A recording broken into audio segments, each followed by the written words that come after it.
आज हम हिंदी साहित्य के इतिहास के अंतर्गत रचना एवं रचनाकारों पर आधारित प्रश्न संख्या 330 से पढ़ेंगे। इससे पूर्व हम 329 प्रश्न पढ़ चुके हैं। देखिए प्रश्न संख्या 330 देखिए। अक्षर अक्षर यज्ञ किसके पत्रों का संग्रह है? किसके? धर्मवीर भारती के हैं। प्रश्न संख्या 331 चिट्ठियां हो तो हर कोई बाँचे किसके पत्रों का संग्रह है? किसके? फणीश्वरनाथ रेणु के। प्रश्न संख्या 332 चिट्ठियां हो तो हर कोई बाँचे इनमें से किसके पत्रों का संग्रह है? किसके? फणीश्वरनाथ रेणु के। प्रश्न संख्या 333 लाल तारा के रचनाकार हैं कौन है? रामवृक्ष बेनीपुरी हैं लाल तारा के रचनाकार। लाल तारा के रचनाकार रामवृक्ष बेनीपुरी जी हैं। इनकी अन्य कृतियां हैं चीता के फूल, गेहूं और गुलाब, कैदी की पत्नी, जंजीरें और दीवारें आदि। प्रश्न संख्या 334 कैदी की पत्नी कृति के लेखक हैं कौन है? रामवृक्ष बेनीपुरी हैं।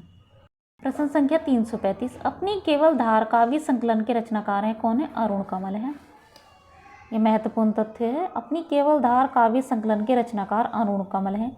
इनके अन्य प्रमुख कृतियां हैं सबूत, नए इलाके में, पुतली में, संसार में, वो, शंख महाशंख हिंदी में, वॉयसेज अंग्रेजी में इत्यादि। प्रश्न संख्या 336 निम्नलिखित काव्य संकलनों में से किसके कवि अरुण कमल हैं? किसके? अपनी अपनी धार के हैं।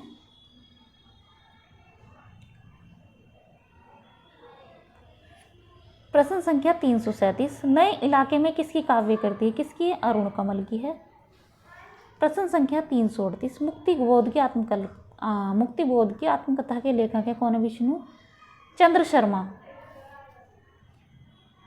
प्रश्न संख्या 339 ऑन द सबलाइम रचना किसकी है? किसकी है? लॉन्जाइन्स की है। ऑन द सबलाइम्स की रचना लॉन्जाइन्स ने की है, लॉन्जाइनस ने की है।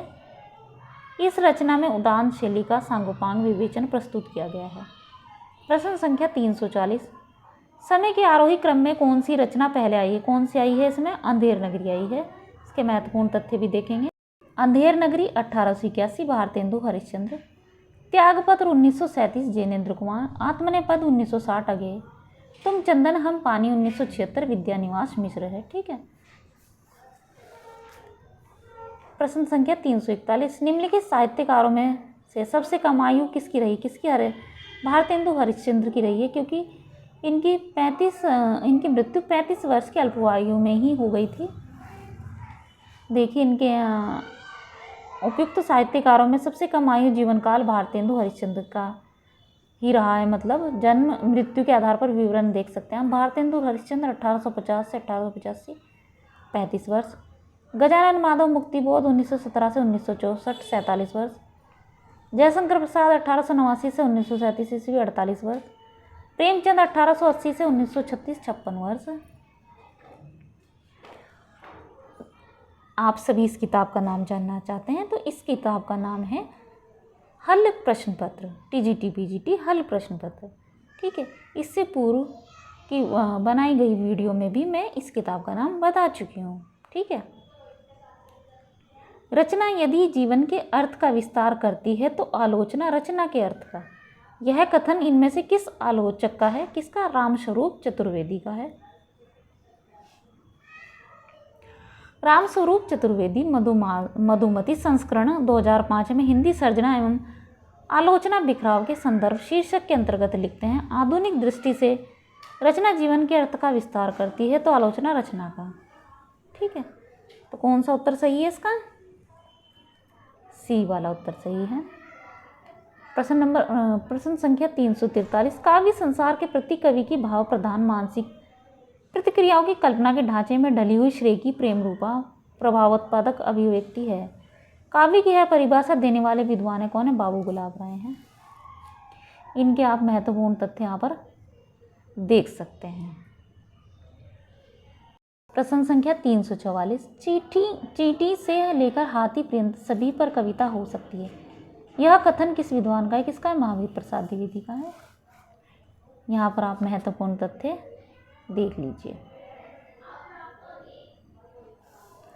प्रश्न संख्या 345 जिस तरह हम बोलते हैं उस तरह तू लिख और उसके बाद भी हमसे बड़ा तू दिख। इन पंक्तियों के रचनाकार कौन है? भवानी प्रसाद मिश्र हैं। उत्तर नंबर डी है हमारा भवानी प्रसाद मिश्र हैं।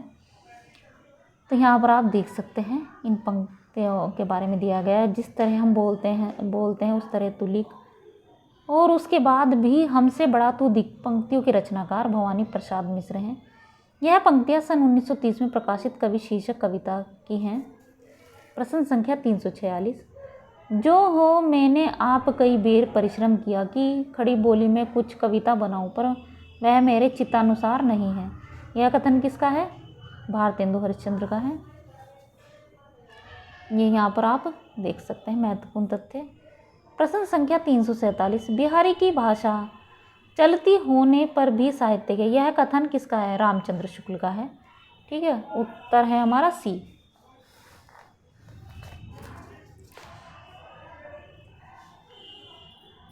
प्रश्न संख्या 348, मानव अथवा प्रकृति के सूक्ष्म किंतु व्यक्त सौंदर्य में आध्यात्मिक छाया का भान मेरे विचार से छायावाद की एक सर्वमान्य व्याख्या हो सकती है। कथन किसका है? नंद दुलारे वाजपेयी का है।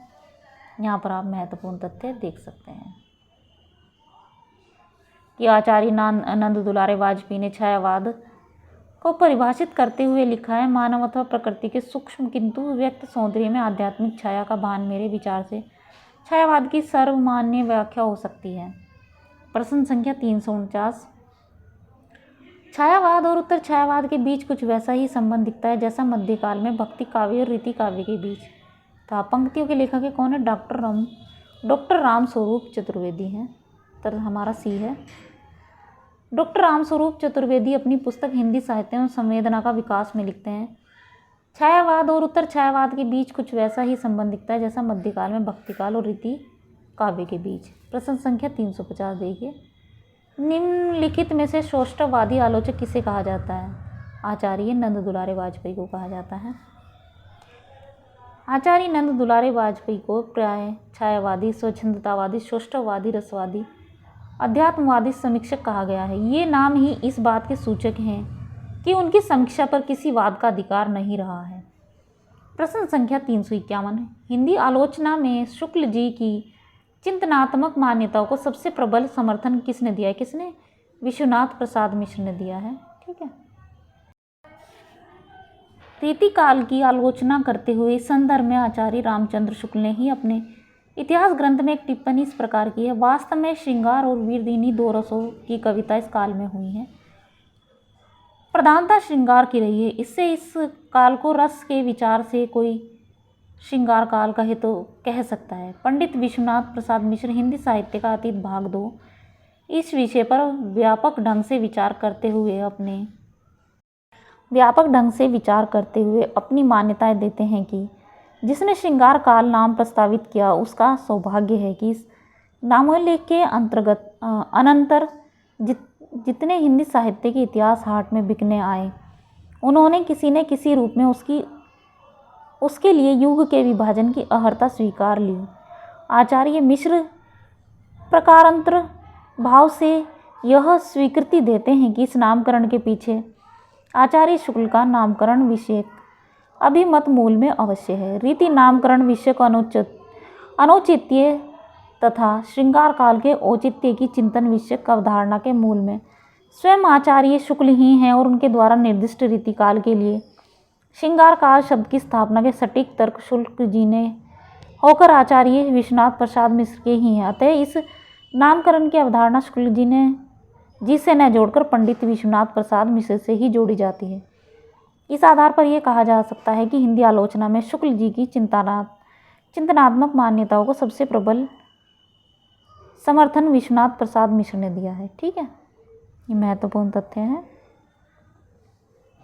प्रश्न संख्या 352, यदि द्विवेदी जी न उठ खड़े होते तो जैसी अव्यवस्थित व्याकरण विरुद्ध और ऊट पटांग भाषा चारों ओर दिखाई पड़ी थी उसकी परंपरा जल्दी न रुकती। यह कथन किसका है?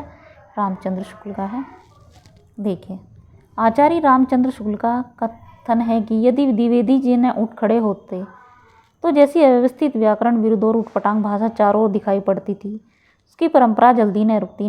उनके प्रभाव से लेखक सावधान हो गए और जिनमें भाषा की समझ और योग्यता थी उन्होंने अपना सुधार किया। प्रश्न संख्या 353, गोस्वामी के प्रादुर्भाव को हिंदी काव्य के क्षेत्र में एक चमत्कार समझना चाहिए। कथन किस आलोचक का है? किसका? रामचंद्र शुक्ल का है।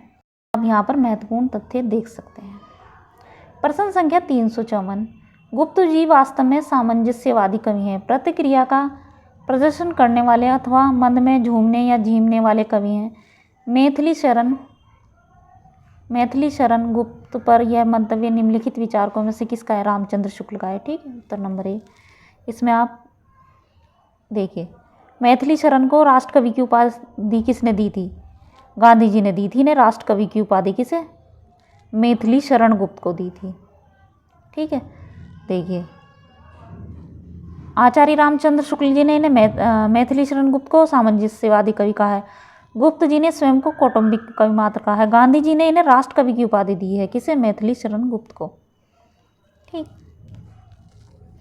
प्रश्न संख्या 355, विख्यात जीवन व्रत हमारा लोकहित एकांत था, आत्मा मरहे ने देह नश्वर, यह अटल सिद्धांत। उपयुक्त पंक्तियां